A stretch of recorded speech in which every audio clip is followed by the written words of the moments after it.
বিসমিল্লাহির রহমানির রহিম।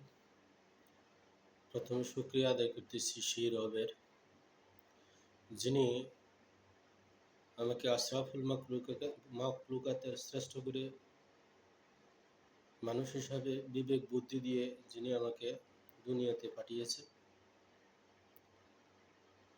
যিনি আমাকে আজকে কথা বলার ক্ষমতা দান করেছেন, ভালো মন্দ বুঝার তৌফিক দান করেছেন। শুকরিয়া আদায় করি সেই রবের, যিনি আমাকে ভালো মন্দ বিচার করার তৌফিক দিয়েছে। আলহামদুলিল্লাহ। শুরুতে বাংলাদেশে ঘটে যাওয়া বৈষম্য বিরোধী আন্দোলনের যারা আত্মহতি দিয়েছেন, যাদের ত্যাগের বিনিময়ে যাদের আত্মত্যাগের বিনিময়ে আমরা একটা আবার নতুন করে স্বাধীন ভূখণ্ড পেয়েছি, স্বাধীনভাবে কথা বলার অধিকার ফিরে পেয়েছি, স্বাধীনভাবে বিচরণ করার, স্বাধীনভাবে কাজ করার অধিকার ফিরে পেয়েছি। দীর্ঘ 1/11 পরবর্তী থেকে দীর্ঘ আজকে 18টি বছর মানুষ গণতন্ত্রের জন্য বিভিন্নভাবে প্রতিবাদ করতেছে, আন্দোলন করতেছে। ভোটাধিকার ফিরে পাওয়ার জন্য মানুষ আন্দোলন করতেছে, বিভিন্ন প্রতিবাদ করতেছে। যাক, আমি যেটা আমরা কোনোদিনও কল্পনাও করি নাই, কল্পনার অধিক আমরা পেয়ে গেছি, যে ছাত্র ভাইদের কারণে, ছাত্র ভাইদের উদ্যোগের কারণে সকল ছাত্রী ভাইদেরকে আমি একজন প্রবাসী হিসাবে সবাইকে ধন্যবাদ জানাই এই উত্তম একটি কাজ করার জন্য। তবে যাদের পরিশ্রমের বিনিময়ে, যাদের উদ্যোগে আজকে দেশ একটা পর্যায়ে, ভালো একটা পর্যায়ে আসছে, ছাত্র ভাইদের অবদানের পাশাপাশি বাংলাদেশের আপামর জনতার সকলের অবদান আছে। ছাত্রদের পাশাপাশি ছাত্রদের অভিভাবকের, শিক্ষকের, যারা সামাজিকতা করে সবার, সকল প্রবাসী সবার, দেশের সবার, অর্থাৎ স্বৈরাচার শেখ হাসিনার দলের লোক ব্যতীত বা স্বৈরাচারের সাথে যারা 14 দল আছে তারা ব্যতীত বাকি দেশের সকল মানুষ এই আন্দোলনের অংশীদার, আন্দোলনের সাথে একত্রতা পোষণ করছে, আন্দোলন করছে। শুধু একা ছাত্রদের চেষ্টায় কোনো এটা হয় নাই, সবাই সহযোগিতা করছে।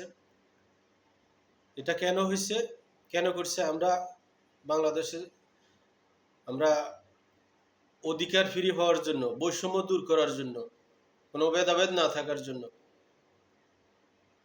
ভোটাধিকার ফিরে পাওয়ার জন্য, মুক্ত বিচরণ করার জন্য, মুক্তভাবে কথা বলার জন্য, কথা বলার অধিকারের জন্য। তো এটা যাতে নষ্ট না হয়, আমি ছাত্র ভাইদের উদ্দেশ্য বলতেছি, এটা যাতে নষ্ট না হয়, আপনারা যে উদ্দেশ্যে আপনারা এই কাজটা করেছেন, বর্তমান অন্তর্বর্তীকালীন সরকার গঠিত হয়েছে, অন্তর্বর্তীকালীন সরকারের মধ্যে আপনারা 2 জন আছেন। তো আপনাদের ভিতরে কোনো লোভ লালসা যাতে না আসে, আপনারা, কারণ একজন ক্ষমতার লোভে হাজার হাজার মানুষ ফিলখানার ঘটনা, হেফাজতের ঘটনা, শাপলা চত্বরের জামাতের শত শত লোক, এই যে বর্তমান এই আন্দোলনের হাজার হাজার ছাত্র গণহত্যা করেছে, একমাত্র কারণ হচ্ছে ক্ষমতার লোভের কারণে। তা আপনাদের মাধ্যমে আমি ছাত্র ভাইদেরকে অনুরোধ করব, আপনাদের মধ্যে যাতে এই ধরনের লোভ না কাজ করে। লোভ খারাপ জিনিস আমি এখন দেখতেছি, কারণ আমরা অধিকারের জন্য বৈষম্য দূর করার জন্য, ভোটাধিকার ফিরে পাওয়ার জন্য, গণতন্ত্র ফিরে পাওয়ার জন্য যুদ্ধ চলতেছে আজকে 18 বছর, প্রায় 17-18 বছর। তো আশা করি আপনারা অন্তর্বর্তী সরকার একটা নির্দিষ্ট সময়ের জন্য আপনারা আসছেন। আপনারা আশা করি আপনারা মানে দেশটাকে একটা পর্যায়ে নিয়ে 3 থেকে 6 মাসের ভিতরে 3 থেকে 6 মাসের ভিতরে আপনারা একটা নির্বাচিত সরকারের হাতে, জনগণের সরকারের হাতে আপনারা ক্ষমতা হস্তান্তর করবেন। আর তা যদি না করেন তাহলে আমরা মনে করব যে আপনাদের ভিতরে স্বৈরাচার শেখ হাসিনার মতো লোভ ঢুকছে, ক্ষমতার লোভ। এটা আমরা আশা করব না। আমি একজন প্রবাসী, কারণ আপনাদের যে একটা উদ্দেশ্য ছিল, আপনারা তো উদ্দেশ্য সফল হয়েছে। আপনাদেরকে সবাই বাহবা দিতেছে, সবাই আপনাদের কর্মকাণ্ডে সবাই খুশি, সবাই আপনাদের জন্য দোয়া করতেছে, এটা যেন অক্ষুণ্ণ থাকে। আর ডক্টর প্রফেসর মোহাম্মদ ইউনূস উনি একজন সম্মানিত ব্যক্তি।